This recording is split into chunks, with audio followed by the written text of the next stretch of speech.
from Outdoor Life, and today I'm going to show you how to set up the Killer Bee turkey decoy. So when you first set it up, it's going to come in a box, and everything on it's going to be like you're going to have to assemble it yourself.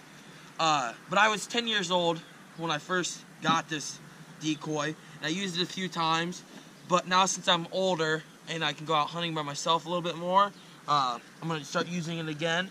So like I said, when I was 10 years old, I think I got this, and I assembled the whole entire thing by myself, so it's not very hard.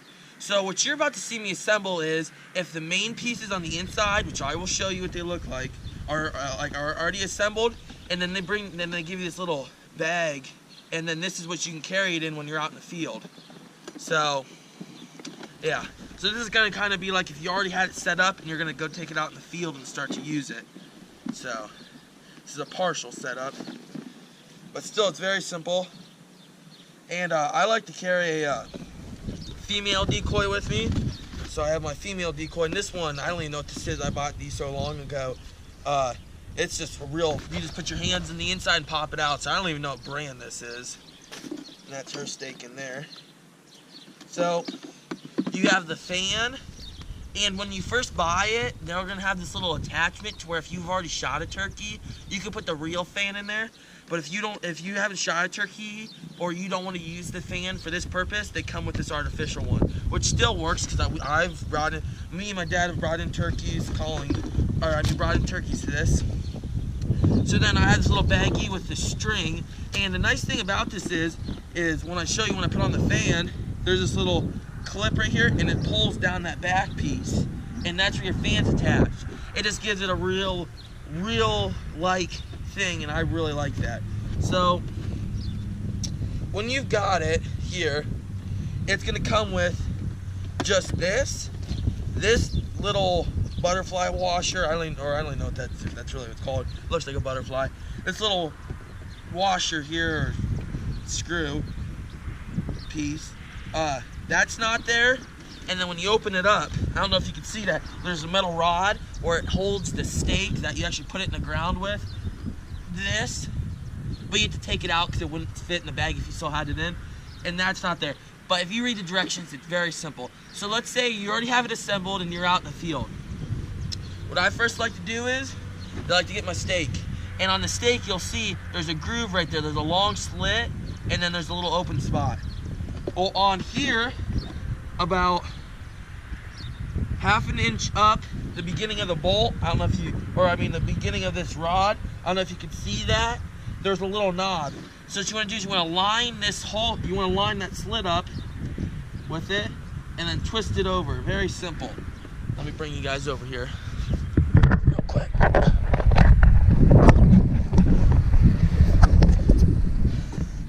So I don't know if you can see that or not, but you see that little knob right there? That was on it, and then so really if you undid it and pulled it out like that, all you do is line that little slit up with it to where it slides down. It's a lot easier, and then twist it, and now it's locked in, and there's your stake. You can step on it there's a little sidebar right here. You can step on it to get it really down in the ground. Because when it's windy, it will swivel. So, all right, I'm gonna get you guys set back up, and we'll put on the fan, and I'll show you how the string works. All right. So now that we got it set up on the stake, we want to attach the fan. And on this little piece right here, that when you pull this front part, it goes down because that's where the fan's gonna be. So whenever you're looking at a turkey, this side's always to you. It's artificial, but it's nice in detail. This side's always to you. When you're looking at one, if you look at it behind when the fan's up, you see the veins kind of in the, not veins, but you see all the individual little knobs on the feathers. I call them veins. Well, you want to make sure this is to the back of you, and then this is to the front of you. So this part's always got to face forward, and that's what they just look like in real life. And they got all these little holes, and you gotta line them up. So what I do is I like to hold this down. I put one on, and just start putting them on like this.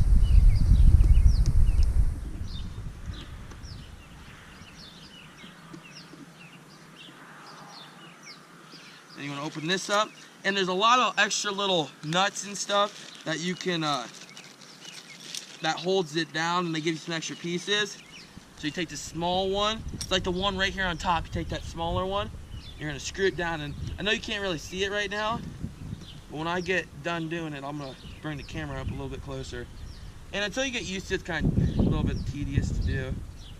And since my fan's not really spread out, I'm just doing this for it to hold it. I'll adjust it how I want it later, when I'm actually gonna get done. So I'm just kind of put it on there loosely to where I can still move the fan. I like that right about there. So now, since I got it to about where I want it, hold that down, how I'm spread out. I'm gonna really tighten down on this washer nut here. Really tighten down on it. And there we go. So there you go. That's what it's gonna look like. I think it looks pretty real.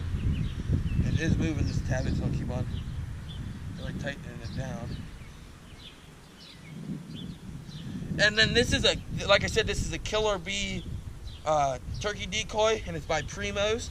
Alright, so now I'm gonna grab here and I'll show you what I did. I don't know about you, but it looks pretty realistic. So you see how there's all those different, the veins or whatever you want to call it, well, they all have holes, and you just put them one over the other, and see how it's like a stairwell going up right there, and then you put this one butterfly, I know it's not a washer, I think it's a nut actually, you put that right there, and that holds it up like so. That's what it looks like in the front, very realistic. And then they send you this, forget the shade, they send you this thing right here, and all you gotta do, see it's on a string, and then there's a clip. Well, then they have all this extra string, so you can sit from a distance and pull on the fan. So what I'm gonna do is I'm gonna go over there, but I'll set this up right here so you can still see it. And then, like I said, there's this little circle right here, and that attaches the fan, so I'm pulling it. Well, if you want to be from a distance, you clip that on, and you're not gonna see me in the frame, but so you can see how it works. And the wind's actually pushing on it a little bit. But I'm back here, and I'm gonna pull on it now. You can see how it's going down. And it's another male turkey with a female below it. I mean, obviously you're not doing this motion. You might want to tip it back a little bit, because if you ever seen a turkey go at another turkey, they kind of half bring it down and bring it up and then move around, and so yeah, I find it quite effective. I really like this turkey decoy, and so I would recommend getting one. I think they're pretty cool, very realistic on the head. Primos does a very good job with their stuff. I also like Night & Hale's turkey equipment. I think everyone does a pretty good job, the calls and everything, so yeah. But this is just kind of how I like to set it up, and and then this Friday, today's Thursday, hopefully I'll get this video edited and brought up, but this Friday, or I mean this Saturday morning actually, I'm gonna go out turkey hunting. I'm gonna take this bad boy with me, and hopefully we'll get a turkey.